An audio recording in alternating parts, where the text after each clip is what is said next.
Bago natin talakayin ito pong issue dyan po sa Del Gallego, Camarnesor, yung pong paihiho dyan na talaga pong untouchable. Bago ang lahat, nais ko lamang hong bigyan po ng pansin ito. Alam po ba ninyo, nung nakaraang taon ho, ang bayan ho ng Del Gallego, Camarnesor, ay nagkaroon po sila ng free wifi program. Noong 2025, nakaraang taon po ito, 6 na barangay ho, dyan po sa bayan ng Del Gallego, ay nagkaroon po ng libreng wifi. No? Sa initiative at effort po yan ng lalawigan ng Camarnesor, at the same time po, ng lokal o ng LGU ng Del Gallego, Camarnesor. At nagkaroon din po sila ng programa ho, yung ito pong tinatawag nilang agriculture at livestock development ho. Noong nakarang Disyembre ho, nakarang taon, inilunsad sa barangay Dumagundong ang Inspire Swine Tikno Dimo Multiplier Farm. Katuwang ang Ati Bicol Del Gallego Coconut Farmers Agriculture Cooperative at ang lokal na pamahalaan. At nagkaroon din po sila ng programa, yung pong water supply po nila. May naunang malaking proyekto sa barangay naman ho ng Mansalaya sa ilalim ho ng salin tubig. Marami po silang nagawang programa yung pamunuan po ni Miora Abarientos ng bayan ho ng Del Gallego, Camarnesor. Kanya lamang ho, atin pong talakayin ito dahil alam ho ninyo, matagal na po itong nais mong ipatalakay sa akin. Kanya lamang ho, marami pong mas nauna pa. Actually ho, sa lungsod ho ng Baguio, mayroon pong isinir sa akin dyan na isa na naman pong topic o issue na dapat kong talakayin. Siguro ho, bukas ng hapon ho, mga kabarangay, ay pag-usapan po natin. Pero sa araw na ito, magandang hapon po sa inyo. Pakishare na lamang po ng ating pong programa. Maraming salamat po sa inyo. Pag-usapan lamang po natin, ito pong sino nga ba ang sinasabi ho nilang protector ho sa kinakatakutang paihiho dyan sa Del Gallego, Camarnesor. Sino po ba? Mayroon po bang protector sa illegal na hanap buhay, yung pong tinatawag na paihi o economic sabotage, no? Para po sa mga truck o truck ho ng mga sasakyan na kanila pong sinisipsip yung mga krudo at gasolina para po ibenta ho nila ng mas mura doon sa presyo ho ng mga nasa gasoline station. Yan po ang kanila pong mga simpleng racket kung tawagin, pero napakalaki po ang nawalang kita ho sa ating gobyerno. Bakit kamo? Ang tawag nga dito sa atin ay economic sabotage. May sabwatan po ng ilan pong mga illegal na mga negosyante, kasabwat po itong mga truckers, no, sa ating bansa. Yung mga dumadaan doon, ibinebenta po ng mga driver ng truck, ng mga sasakyan, yung kanila pong krudo. Walang kamalay-malay ho ang may-ari nitong mga kumpanya na dumadaan doon at nagbebenta ng kanila pong mga krudo dito po sa mga illegalista ho na tinatawag po nilang paihi. Walang aksyon po itong si Mayora, ganun din po ang hepe po ng bayan ng Del Gallego, Camarnesor, at nanawagan na rin po tayo sa PNP CIDG, bagamat maraming accomplishment po itong CIDG, pero dapat po na makarating po ito sa kanila upang maaksyonan po nila itong ating pong tinatalakay. At ganoon din po sa CIDG Krame at yung pong Police Regional Office 5. At kung nakita po ninyo sa ating screen ngayon, yan po ang Police Regional Director ho ng Region 5 o Bicol Region na si Police Brigadier General Miranda. Hanggang ngayon, hindi pa pala ito nagre-retiro. Samantalang po si Police Major General Anthony Abirin ng National Capital Region Police Office ay nag-retired na ho nung nakaraang Sunday lamang. So, antabayanan po natin ang kanyang pagretiro. Ito pong si may pabaon na si Police Brigadier General Miranda. Baka ho, ayaw na ho niyang galawin ito. Ayaw niya na ho aksyonan ito. Actually ho, marami na po akong nababasang mga konteksto tungkol po dito sa ating pinag-uusapan. At maraming salamat sa ating informante at sa iba pa pong mga media practitioner o sa ibang mamamahayag na nabasa rin po natin ang kanila pong mga konteksto. Kaya pinagtugma-tugma natin kung tama po ba itong ating nalalaman. sa makatuwid po, nung akin pong inaral, ay mukhang tama ho, 101% itong aking tatalakayin sa mga oras na ito. So, ibig sabihin ho, wala hong kakabog-kabog ho ito. Totoo po itong ating tatalakayin. Hindi po ito tinatawag na fake news. Ayaw po natin gayahin po yung iba na makapag-vlog lamang ho, makagawa lamang ng content ho, para ho pag-usapan sa madlang people, na magkaroon po sila ng mga views. Tayo ho hindi ganon. Araw-araw po, iba't ibang mga topic po ang ating tinatalakay. At sa katunayan po, never pa po tayong tumatalakay na naging fake news. Madalas lamang ho tayong nababash dahil yung pong mga politiko na iniidolo nila ay binabangga ko po. Kaya po ako nababash. At minsan po sinasabi sa akin na fake news daw po ang aking sinasabi. Pero kung matatalino itong mga ito, makita po nila sa aking pong mga tinatalakay, sa aking pong mga pinag-uusapan dito po sa ating palatuntunan na totoo nga pala. Kaya minsan ho sila na rin ho kusang umalis dito po sa akin upang manood. Maraming salamat po sa inyo. At bukas po ang aking palatuntunan para po sa lahat. Kung gusto nyo o nais nyo magbigay ng inyong suhestyon, komento, at opinion, welcome po dito yan. At kung gusto nyo akong makausap or i-text lamang po ninyo muna ako bago nyo ako tawagan. Ang aking cellphone number ay 0935-190-1198. At wag na wag ho kayong manakot sa akin dahil sanay na po ako dyan. Okay? Maraming salamat ulit sa inyo. Paki-share lamang po.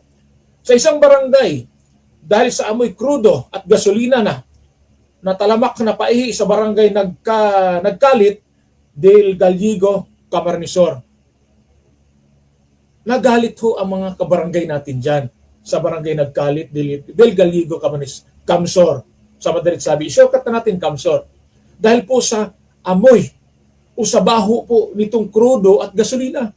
Abay nagtataka ho sila, wala naman hong gasoline station sa tabi ho nila. Pero amoy na amoy ho nila ang krudo at gasolina. Ayon sa ating pong informante, sabi niya dito, Sir, good morning po. Ito po yung name ng mga nag-operate ng talamak at salot na paihi sa barangay Nagkalit. Ito daw po ay si alias Roding Gunay, alias Christian Romano, alias Christian Albuero, at alias Saco. Mga nakatimbre po ito sa pulis at CIDG. Ito po yung mga paratang po nila. Kaya po tayo mananawagan po sa mga lokal na kapulisan, ganun din po sa Criminal Investigation and Detection Group, na makarating po ito sa kanila upang po nilang ma-investigate, i-verify ho nila ito kung totoo ba itong ating tinatalakay. Di ba po? Dahil po sa totoo lamang po, marami na pong naitulong sa akin ang Philippine National Police, CIDG o ang PNP CIDG. Maraming salamat po sa inyo. Pero ito, panibago ito eh. Kaya dapat po ninyong aksyonan ito para matuwa naman po yung mga taong nagparating po sa atin. Para mas lalo silang maniniwala sa ating programa, Huli Ka ni Jojo Sibial sa Huli Ka News TV. Paki-subscribe at follow lamang po ang aking pong Facebook page. Dapat bigyan ng aksyon ang paihi dyan po sa bayan ng Del Gallego, Camarnesor. Nakasulasok na amoy ng gasolina at crudo, sobrang baho na po, sir. Itulungan po naman ninyo kami. Yun po ang kanila pong panawagan. Sa pamamagitan po ng aking pong pagbo-broadcast, ito po isang tulong para ho sa ating mga kabarangay. Dyan po sa barangay Nagkalit ho ng Del Gallego, Camsor. Dagdag naman ng isa pang dagdag naman po ng ating isang informante ho. Sabi niya dito, Manoy, pakidokumento mo din ang kalagayan ng mga empleyadong nagpapaihi sa Del Gallego, baka aping-api din sila ng mga amo. Maganda rin po ang kanya pong suhestyon.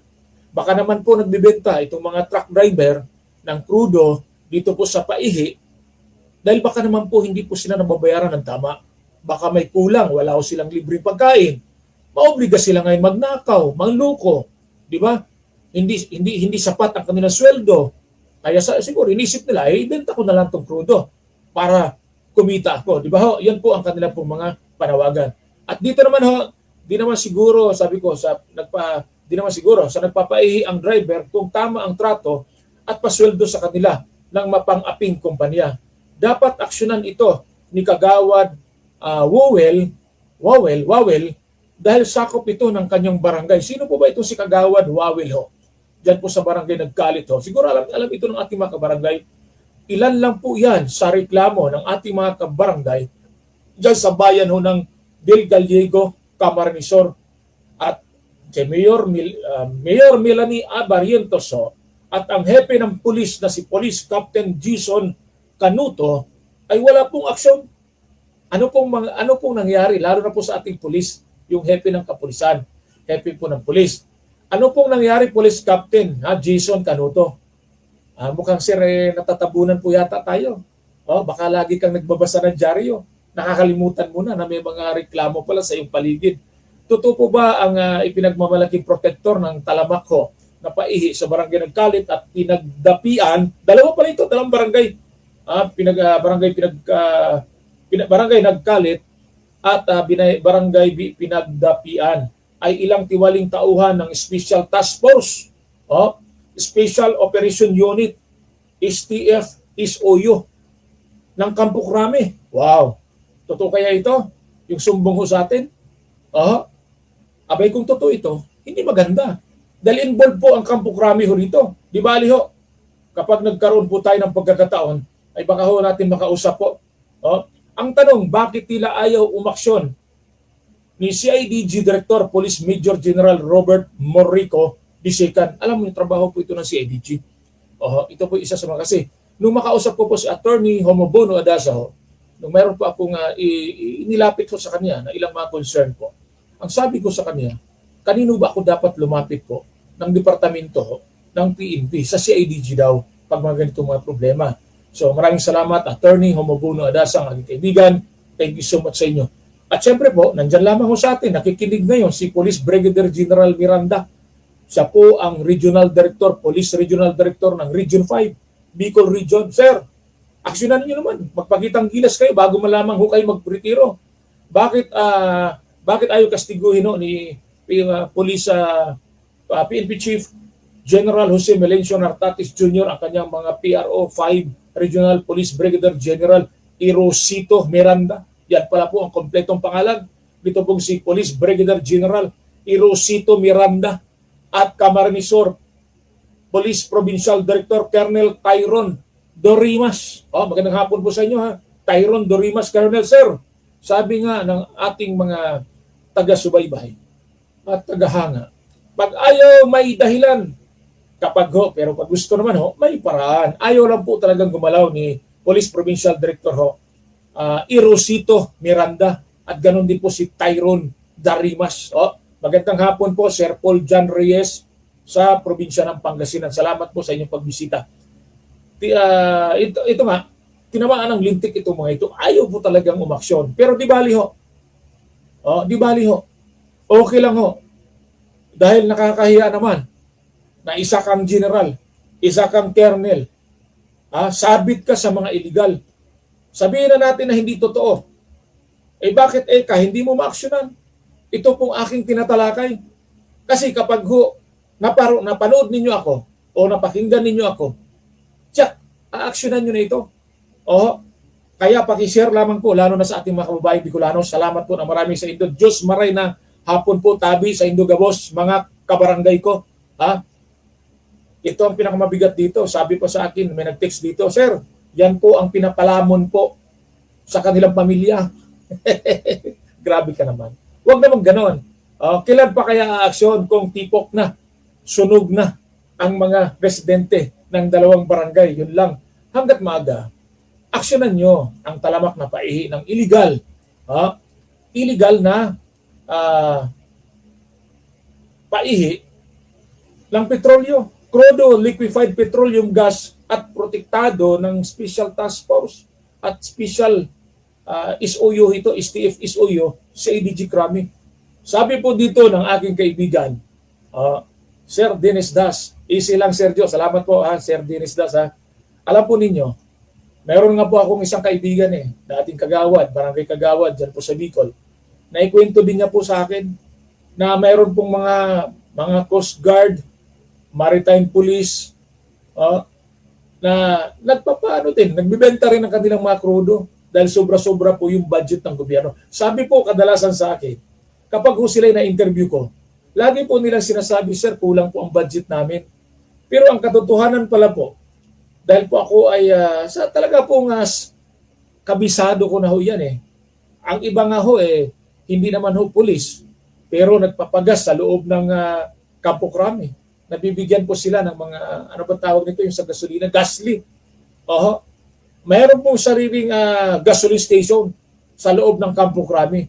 Pero yung pagbibigay naman po ng gasly po ay siguro pasasalamat nila doon sa kanilang mga bisitang kausap na nakapag-ambag naman din sa kanila pong police operation. Kaya wala naman sigurong masama particular doon. Kaya nga sabi ko sa inyo, sobra-sobra po ang budget po ng ating pong mga otoridad. Kasama na po dyan ang ating pong Philippine Coast Guard, Philippine Navy, tawag nito, Maritime Police, at iba pa. Bakit? Nabalitaan ko din. Nagbibinta ho sila ng kanilang krudo dahil sobra-sobra po. Kaya doon po sila kumukuha ng kanilang mga extrang pera para po sa kanilang mga babae, hindi po para sa pamilya. Sabi ho dito ni Sir Dennis Das, oo sir, Sir Joe, 20 drum weekly na pang for the boys lang yan ng Coast Guard. Di ba? Sabi ko sa inyo, ito pong ating pinag-uusapan, hindi po ito fake news. Hindi pa po ako media, alam ko na po ang kalakaran dito.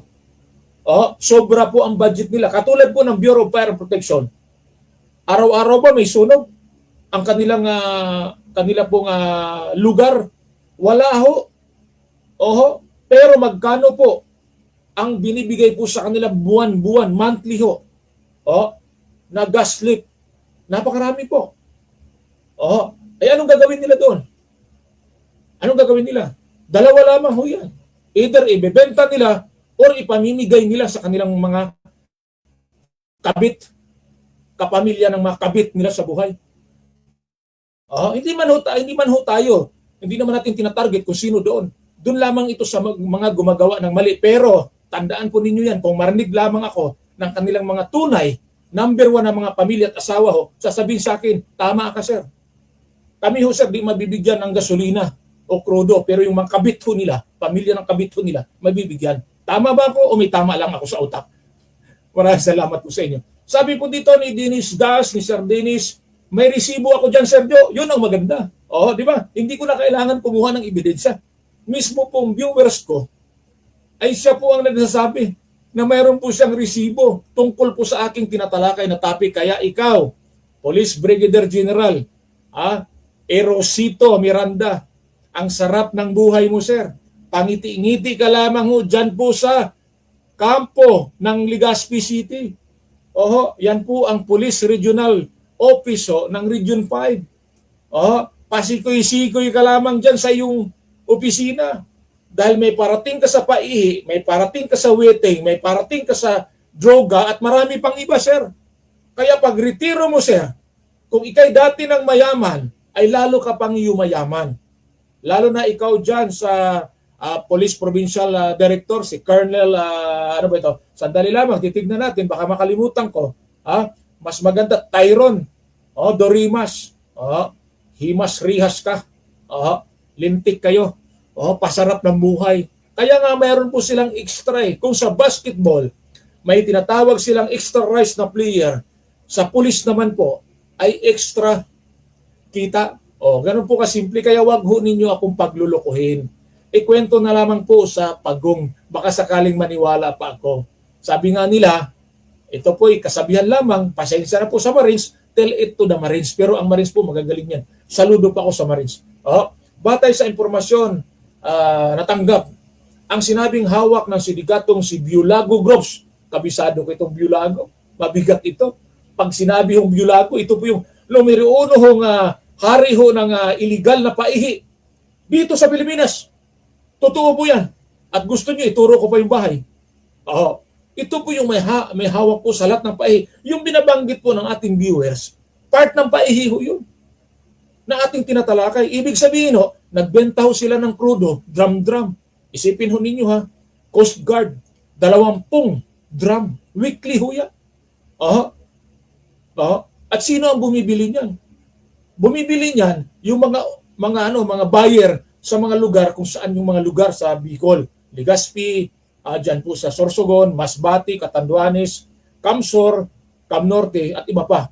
At sino po ang kanilang financier? Siyempre po, ito pong Biolago Groups sa pamumuno nila alias Chulo at Goto ang nasabing mga unit ng pulisya. Alam ba ninyo? Ang mga pulis, ala na hong bilang ho yan eh. Pasintabi po sa mga pulis, magalit man kayo sa akin, pero totoo ang sinasabi ko. Sige nga, kung magkaroon kayo ng bilang, patunayan nyo sa akin, huliin nyo ito. Bisusi lang ho kayo. Kabisado ko ang estilo ho ninyo. Kaya mayroong krimen sa atin dahil walang pulis sa lugar na yon. Kung ako lamang ang masusunod at pakinggan ninyo, walang krimen sa Pilipinas. Dahil yan po ang panawagan ng taong bayan. Hindi po basta taong bayan, kasama ako ron. Tandaan po ninyo yan. Bakit may mga illegal? Kayo din po kayo din ang promotor.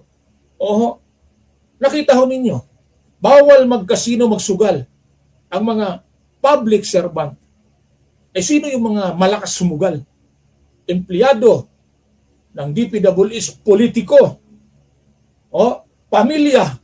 Bakit? Ano bang ginawa ng dating Pangulong Estrada nung kanyang pamilya? Ngayon ay ang iba niyang, lalo na itong si Senator Jinggoy Estrada na nakakulong ngayon, nakitaan ng yung CCTV sa casino, naglalaro ho sila. Kaya wag na ho kayong magalit. Tandaan po ninyo yan. Pasintabi po sa mga matitino. Sa kapulisan, pasensya na po kayo. Alam kong maraming matitino sa inyo. Pero, yung pong mga iba ninyong mga kasama, ang iba nga ho dyan eh. Hindi naman po general, pero pag umasta, daig pa ang general. Bakit? Inuutusan lang niya ang general. Siya nagbibigay ng pera para sa general. Para magkaroon ng pera o magkalaman ng pera ang kanyang wallet para maibigay niya sa kanyang chika babes. Meron pa nga lumabas doon sa social media eh. Isang call boy. Nagsabi yung call boy, saktan mo ako. Ang sarap, saktan mo ako. Isang general. Di ngayon, pinag-uusapan, naging viral. Kaya kayo pong mga pulis, kayo pong mga kasundaluhan, kayo pong nasa gobyerno, mabuti na lamang yung pong honey trap ay naagapan. Kung hindi po, yari po si Executive Secretary Rito. Baka mapainan at kumagat. Di ba ho? Okay, tuloy po tayo. Nagtatanong ang marami ho, alam po kaya ito ni PNP Chief General Melencio Nartatis Jr. Pwedeng alam, pwedeng hindi, pero malamang baka hindi. Para sa kalaman ho, ng hepe ng kapulisan, matagal nang nagsilbing bagsakan ng mga kargamento ang barangay naggalit at pinagdapian sa nasabing bayan. Ito ay sentro ho, sa illegal ho, ng illegal na paihi at burikian ng LPG, crudo at gasolina. Hindi lang pala gasolina at crudo, may LPG pa ho. Mabigat ito. Ayon sa ating pong informante, mga truck ho, may tatak ho na G&T. Hindi po ito G&T na delivery na express hindi po. Truck po ito na may tatak daw pong G&T. Ang direktang nagbababa ng kargamento sa lugar noong nakarang taon 2025. Nakupkup na ito, nahuli na po ito ng CIDG. Ang kuta ng sindikatong mahuli ang katiwalang sina alias Melody at alias John Lee. Hindi kayo pwede magsinungaling sa akin. Dahil malinaw po dito na na-operate na pala ito ng CIDG. Pasalamat kay CIDG ang nag-operate. Kung NBI nag-operate nito, malamang sa kangkungan kayo ng pupulutin. Non-billable itong kaso ninyo eh. Di ba? Ito pong si alias John Lee at si alias Melody. Ngunit labis na ikinalulungkot ng lahat, muling lumakas ang kanilang operasyon dahil sa sinasabing may proteksyon mula sa STF at SOU Krami. Kaya kayo pong nasa Kampo Krami, kung sino man po ang departamentong STF at SOU, pwede ko kayo sumagot sa ating pong tinatalakay. Nagtatanong din ang mga organisasyon at mamamayan kung bakit tila tahimik lamang si Del Gallego, Mayor Abarrientos. Bahala na po si Mayor Abarrientos sa kanya po nasasakupan.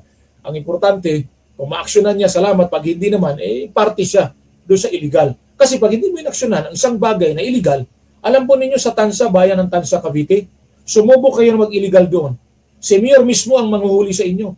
Mahina lang po, sa totoo lamang mahina po ang mayor ng Del Gallego, Camarines. Walang kwenta po ang mayor ko dyan. Kasi napakasimpleng problema lamang, kitang-kita pa niya. Imposible namang hindi niya nadadaanan ito bilang isang mayor, lalo na yung kapitan ng ano ba to, pinagkalit ba ito? Yung dalawang barangay? Imposible hindi alam nila yan. Lalo na po si Barangay Tanod. Ang lawak ko ang laki po ng ilong ni Barangay Tanod, katulad ng ilong ko. Kaya langhap na langhap po niya ang baho ko nito. Di ba ho? Kaya nga ho, wala na ho tayong maasahan. Maasahan kay Mayor ho ng Delgaliego sa usaping ito habang patuloy na dinadarupak, dinadapurak ng sindikato ang kanyang bayan. Nangangamba rin ang mga residente na baka isang araw ay maging impyerno ang kanilang lugar dahil sa panganib ng sunog mula sa paihi at burikian at imbakan ng produkto. Alam po ninyo sa Quezon City ho, nung nagkaroon po ng pagtaas ng presyo ng mga produktong petrolyo, meron pong imbakan din po dyan sa isang lugar ho dito sa Quezon City. Ito po ang tanong, bakit ang CIDG Regional Field Office o Field Unit 5 at CIDG Provincial Field Unit ng Bicol tahimik sa paihi at burikian sa Delgaliego?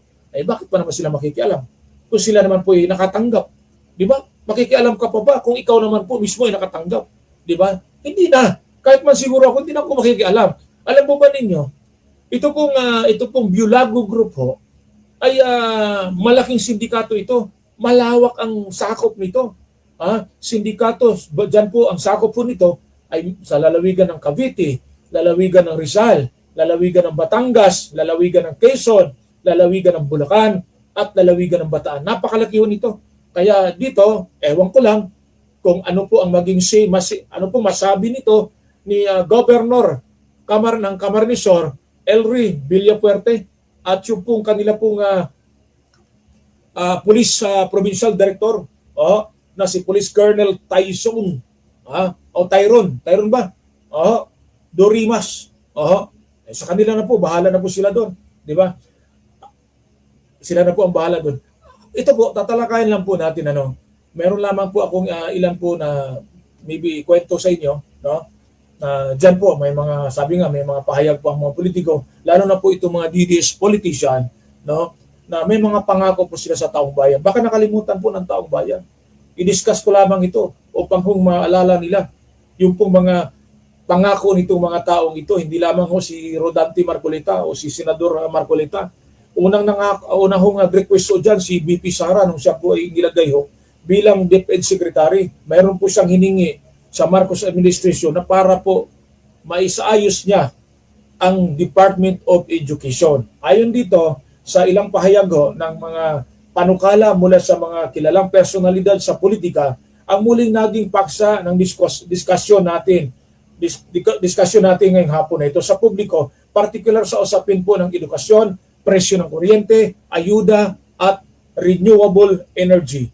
Kabilang dito si Vice Presidente Sara Duterte nung kanyang panahon bilang kalihim ng Department of Education, inuugnay sa panawagang malaking pondo para ho sa pagpapabuti ng sistema ng edukasyon. Yan po ang kanyang pong hiniling.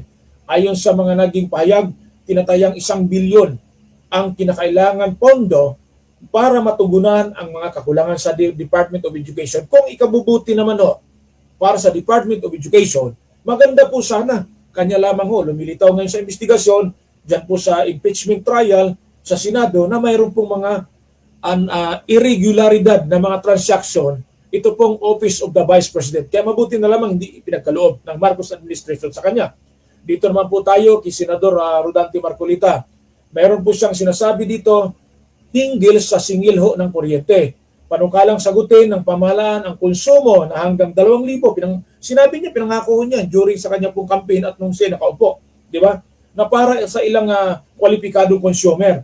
Para po sa mga mahirap na katulad ko, di ba, na ang kanyang konsumo sa kuryente ay halagang 2,000 o 5,000 o 2,000 kasi yun naman talagang paksa ng kanyang ipinangako, ay gusto niyang libre na ito. Sagot na ng gobyerno. Ay ang tanong, hindi siya napaboran ng Marcos Administration dahil kalaban Kaya hindi po nagmaterialize ang kanya pong ipinangako. Maraming mga maralita na mga nasalaylayan ang naniniwala sa kanya. Bakit?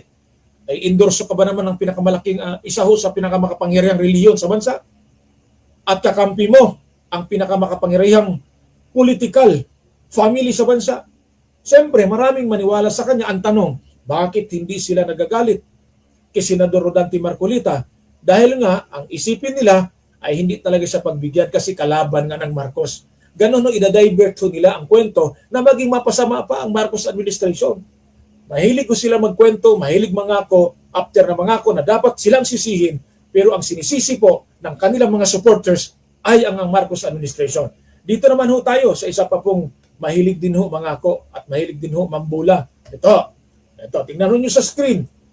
Maging si Senador Alan Peter Cayetano na dating Speaker of the House of Representatives ay nakilala sa panawagan noong kasagsagan ng COVID-19, Duterte administration ito, naging Speaker of the House siya, pandemic para sa 10,000 ayuda sa bawat Pilipino sa ilalim mo na tinatawag na 10K ayuda proposal. Ano po nangyari? Kakampi niya ang gobyerno, kakampi niya ang administrasyon, pero hindi ipinagkaloob sa kanya. Natakot ang mga Duterte na baka pagbigyan yung kanya pong request ay baging presidente ito. Mayabang pa naman ito. Saksakan ng kasinungalingan ito. Ito yung Kristiyano gamit ang salita ng Diyos na napaka sinungaling na tao. Ito po yung tao na ito. Hindi niya matanggap. Gusto niya, siya lang ang bumanat ng bumanat sa Marcos administration at sa kanyang mga kalaban sa Senado. Pero pag siya'y binanata na, nagpapakampi sa kanyang mga followers. Siyempre po, mga uto-uto tanga, yung followers nitong si Alan Peter Cayetano, maniniwala sa kanya.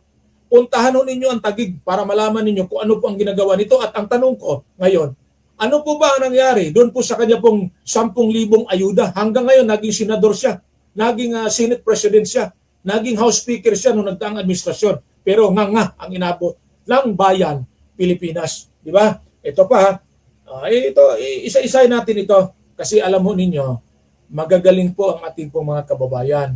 Masyado po silang nagpapaniwala sa kanilang mga inidolo.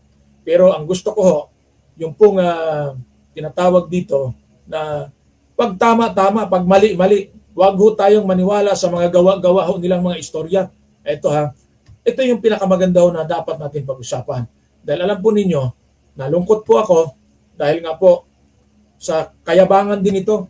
Maingay, mayabang, ngayon nung sila biniltahan, natakot, nagsilayas sa bansang Pilipinas dahil alam nila, hindi nagbibiro ang gobyernong Marcos. Sigurado silang may paglagyan. Ito nasa screen natin. Ito ang kwento. Si Representative Leandro Libistiho ng unang distrito ng Batangas nagsusulong ng paggamit ng solar energy bilang isa sa mga posibleng paraan upang mapababa ang gastos sa kuryente sa pamamagitan ng mas malawak na paggamit ng renewable energy. Inaasahang maaaring mabawasan ang dependence sa traditional na power sources at makatulong sa pagpapababa ng electricity bills sa mga komunidad. Gayunman, mahalagang tandaan na ang mga pahayag o panukala, alam po ba ninyo ano nangyari po sa solar energy nito? Nagancho ang taong bayan. Pero ang galing po muna nito, ang galing nito magsalita tungkol sa korupsyon, pero siya pala involved din sa korupsyon. Dapat to, bago sana kayo magsalita regarding sa korupsyon, tingnan nyo muna ang sarili ninyo, party rin pala kayo ng korupsyon, dapat kayo manguna. Kung gusto nyo kasuhan itong mga involved sa korap, unahin mo ang sarili mong kasuhan. Unahin ang sarili mong tanggalin ka sa pwesto. Pagkatapos ka matanggal, o pagkatapos mo umalis sa yung buhay politika, balikan mo yung mga magnanakaw din na katulad mo, na mga kurakot. Ganun po ang dapat mong gawin. Kaya lang siyempre sabi nga dito, kanya-kanyang palusot para naman ay magpapasikat sa ating bayan. Tsaka marami magagalit nito dahil ang daming followers din ito basta talagang kalaban ng gobyerno, marami po talaga. Di ba? So tuloy po tayo. Sabi nga dito, mahalaga po at tandaan natin ang pahayag ng panukala at pangakong pampolitika ay dapat sinusuri batay sa aktwal na pulisiya. Legal na proseso, pondo at resulta ay hindi lamang sa mga catchy na pahayag. Sa panahon ng mataas ang presyo ng bilihin, kuryente, natural lamang na maging mapanuri ang publiko. Ang anumang pangakong malaking ayuda, pagbaba ng singil o malawakang reforma ay kailangan may malinaw na mekanismo, sapat na pondo at konkretong resulta. Yan po. Ito naman po tayo, Philippine National Police Highway Patrol Group. Mga nakarang araw pa ito Pasensya na po kayo. Bakit ngayon lamang natin tinatalakay o tinalakay? Alam po ba ninyo, masama ang loob po ni Commissioner Ariel Nepomuceno sa Highway Patrol Group dahil yung pong kanila pong legitimate o legit na operation para sunugin po ito pong mga kontrabando na mga smuggled sigareto na nakumpiska ng Bureau of Customs at ilang pa nilang mga kasamahan ay kanila pong sinunog dahil yan po ang karapat-dapat na gawin. Pero ang ginawa po ng Highway Patrol Group, pinasok po kung saan po sila nagsunog ng mga dyan po sa Santa Maria, bayan ng Santa Maria, Bulacan. Ang nangyari ginamit ang pagiging pulis nga. Kaya kanina, di ba sinabi ko, maniwala ako sa inyo mga pulis. Maniwala lang ako sa inyo kung totoong naging tapat kayo sa tao. Hindi kayo naging tapat sa tao. Naging tapat lang kayo sa tsapa na hawak ninyo. Kasi kung tapat kayo sa tao, ginampanan nyo lahat ng trabaho. Isa na yan sa mga halimbawa, paihi sa Del Gallego Camarisor, hindi ginalaw, hindi hinuli ng hepe ng kanila pong kapulisan. Anong ibig sabihin doon? Yun ba ang totoong serbisyo publiko? Walang serbisyo publiko doon. Ang ginagawa nila doon, bantayan lamang nila lahat ng illegal upang pong makakuha sila ng kanilang intelihensya. Pangalawa, ito pong ginagawa ng Highway Patrol Group, hindi man lahat ng HPG. Pero 13 sila. Anong ginawa nila? Binulabog nila, dinisarmahan, at brenaso po talaga nila ang mga opisyalis o ang mga alagad ng Bureau of Customs. Tama po ba ang kanilang ginawa? Hindi tama. Dahil po ang lehitimong operasyon ng Bureau of Customs ay binulabog nila. Ito, sabi dito, sibak sa pwesto ang 13 tauhan ng PNP Highway Patrol Group sa pakikialam sa operasyon ng Bureau of Customs. Tama lang yan. Dapat lang sibakin. Ang gusto kong malaman wala na talaga sila sa pwesto. Katulad po sa bayan ng Naik, Cavite, yung kanya pong deputy chief na aking pong inireklamo before para magkaroon kami ng hearing ay ito pala ay sibak na sa pwesto, pero nung binirify namin last April ay on duty pa. Kaya sa pulis, wala akong paniwala, wala akong tiwala. Tandaan ninyo yan. Dahil kung may tiwala ako, yung pa lamang sibak na pulis sa Naik, Cavite ay sibak na sana, pero patuloy pa rin sa kanyang pagsiservisyo. Yan ang tandaan ninyo, pulis, huwag nyo akong pulisin.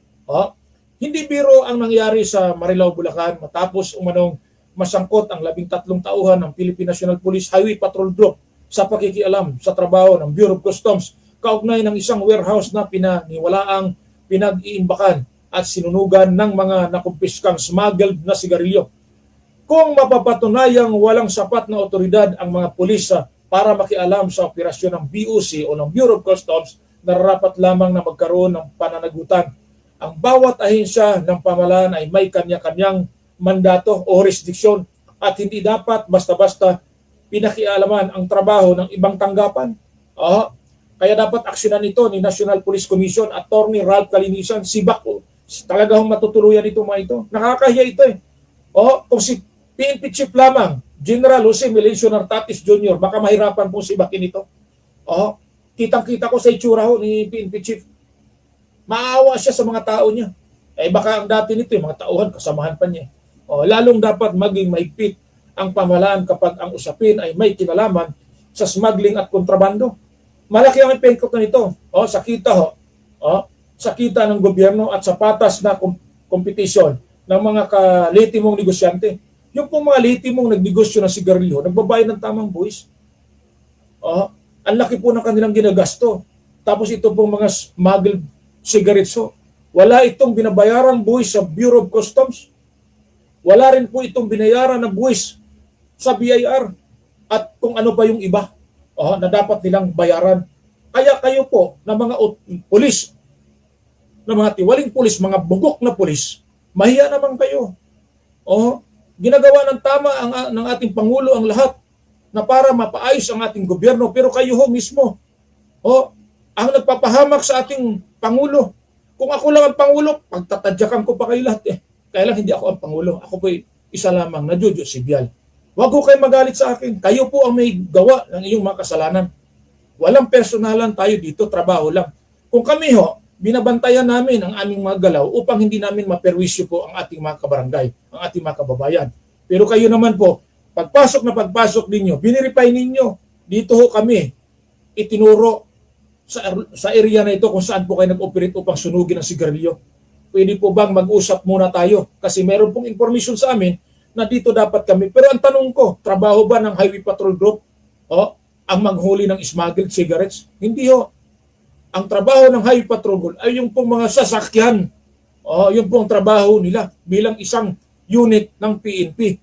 Trabaho po ng CIDG, dapat nagpasama kayo ng CIDG upang pong medyo maniwala pa kami na meron po kayong legit operation.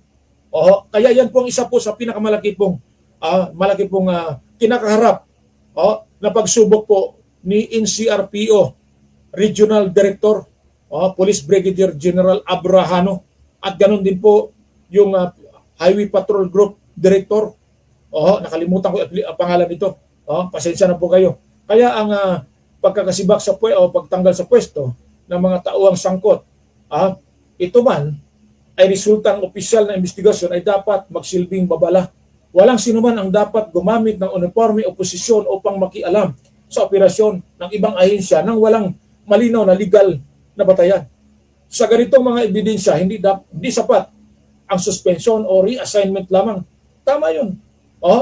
Tama yun. Dapat to. Transparent kayo na sa PNP. Na pag sibak-sibak talaga, nakikita namin sibak.